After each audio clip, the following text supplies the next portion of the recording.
What's going on, guys? So I get some requests every now and then when I'm doing my before and after videos of price breakdowns, just what it costs to rehab a house. And I will say that it can be different just depending on who the rehabber is, who the contractors are that you use, size of the house, the quality of the materials that you use, and all of that. So this is just a breakdown of my previous house and the numbers that I was working with on that one. So these are just going to be some general numbers, more or less. As I'm going through some of them, I'll just kind of try to explain why the numbers may be a little bit higher or a little bit lower. So just to start off, we did have to have a dumpster run. We had a lot of just trash and junk to come out of the house. So the cheapest dumpster that I could find for a 30-yard dumpster was $400. So it's a 30-yard rental on a dumpster. That's a pretty good price. So I've seen them range anywhere from around $400 up to about $500. One of the first things that I do when starting off a rehab is have the locks changed out. So $95 was spent on this to get new keys, the roof if it needs to be repaired, or a complete tear off and replacement. And on this one we did do a complete tear off and replacement with architectural shingles, and that's a bit more of a high-end type of shingle than what you would have with your 3-tab shingle. It lasts longer. So when you're paying for a roof, you pay in squares. Your roofer will measure the roof in the amount of squares, which is a 100 square foot area. And for this roof, we had a 32 square roof. So my roofer payment alone on this one was $2,100. So that's based on a price of a little bit above $60 per square, because some additional woodwork was also done as far as correcting some ridges on the house. Your roof payments may be more if you are dealing with a tear off of more than one layer of shingles. A lot of times people will just add an extra layer on top of a bunch of bad wood and bad shingles, but for this one we tore off both of those old layers, put new wood in, and then had to replace it with new shingles. So when you're doing multiple tear-offs or multiple layer tear-offs, you will be paying a bit more per square. So in addition to the roofer payment, I did have to pay for materials too, and that brought me to $2,925 for all of the shingles and all of the rest of the materials. I did do some shopping around just to try to find my best price for shingles. I went to a couple of the places that local roofers go to in town, but I found that for me, and maybe it's just because of the volume that my company is doing, or the higher volume that other roofing companies are doing, maybe they get better pricing. But the best pricing that I found was at Home Depot, and that was for $21 per bundle of architectural shingle.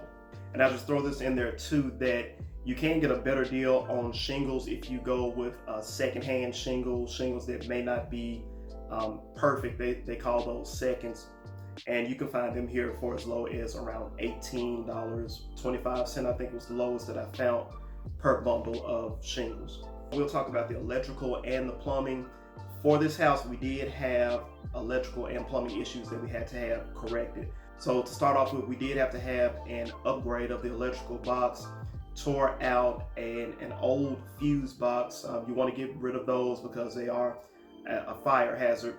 But just for the upgrade to make sure that we can get the utilities turned on, I spent $1,525 for the materials, the permits to get the utilities on, and the labor.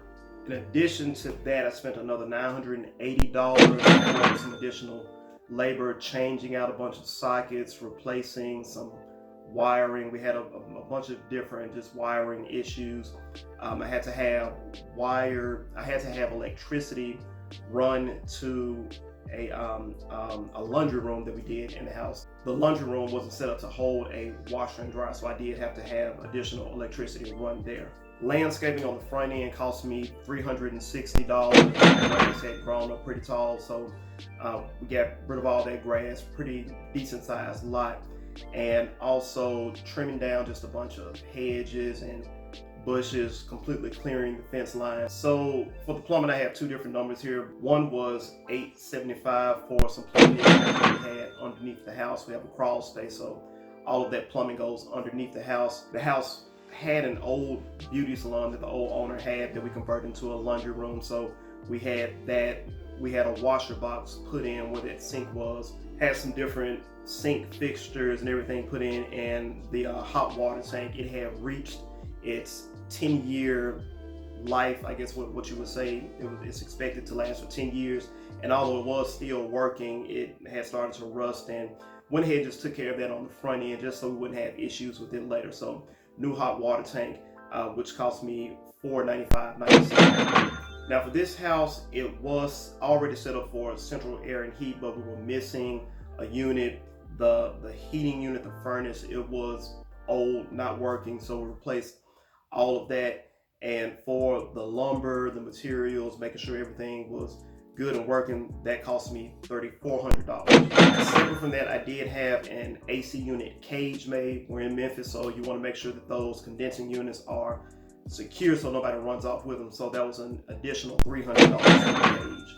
Now, the main contractor that I had, he had to do a decent amount of work, and his fee for doing all the work was $9,800. And a lot of this included just a bunch of subfloor work, going down into the crawl space underneath the house, replacing all of the wood in the kitchen underneath the floors. We had the room right next to the kitchen.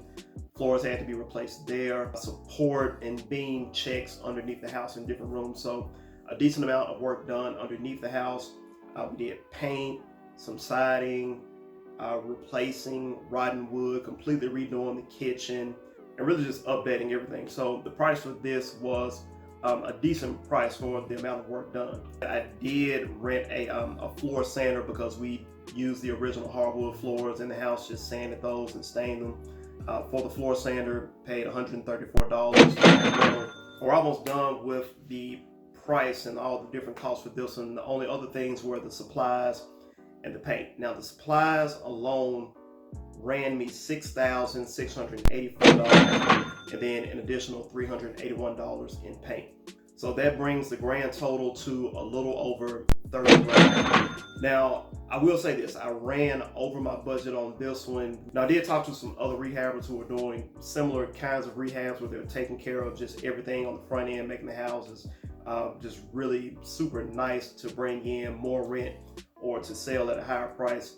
But I do think that I need to get these prices down some, because from what I'm seeing, a lot of the people that I'm learning from, they're getting jobs like this done for around $25,000. So I am using this video as like a reflection of how I can improve on my rehabbing skills, because I do believe that I can get those prices down. One way I plan on getting those costs down on the next rehab is saving on my electrician costs. So things that an electrician may charge more for that you can kind of cut your costs down on, it's just buying those little things like outlets and light switches yourself, because you can buy them in bulk pretty cheap and then just let them do the labor on it.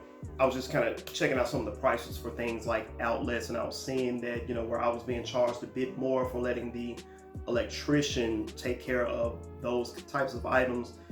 You know, I could buy a pack of 10 outlets, 3-prong outlets for like $4.99. I mean, another one here I see for like $9.49 a package, which is, either one, you know, is a really good price. Roofing materials, I feel like I can probably save a bit more next time. I may have to do a bit more shopping around, but as far from what I saw, Home Depot offered one of just the best prices that I found as far as any other roofing store. Some of the other places that I had been recommended to check out. Now, another area where I really feel like I probably could have saved some more money on were the supplies. So if you guys don't know, if you go to some of the bigger brand stores like Home Depot or Lowe's, you can sign up for, you know, like a professional or business account, and you get just big discounts when you buy in bulk. So just an example of this, the floor tiles that I used in the bathroom and the kitchen, they only ran me 49 cents a square foot, which is already just, you know, a great price. But when I bought in bulk with some of my other materials, that price had been knocked down to, I want to say it was like around 36 cents to 38 cents a square foot. So anyway, guys, I'll end the video here. Hope that was informative. Like I said, these prices, they can change from job to job. My next one, I don't plan on spending this much money, but The good thing about this one is I bought the house low, so I still have about 35% equity in the house. And with the job that I did on this one, where a lot of houses that are not done really up to standard are collecting like $695, maybe, you know, a little bit in the 700s for rent, we'll be getting a minimum of 800 for this one and possibly more if we decide to go like Section 8 or something. But guys, shoot me some deals. I am looking for my next project. I have one in the pipelines in the works for another rehab project, but looking for more, trying to knock out as many of them as I can. So check the description for that information. If you haven't done so, make sure you like, share, and subscribe. See you guys next time.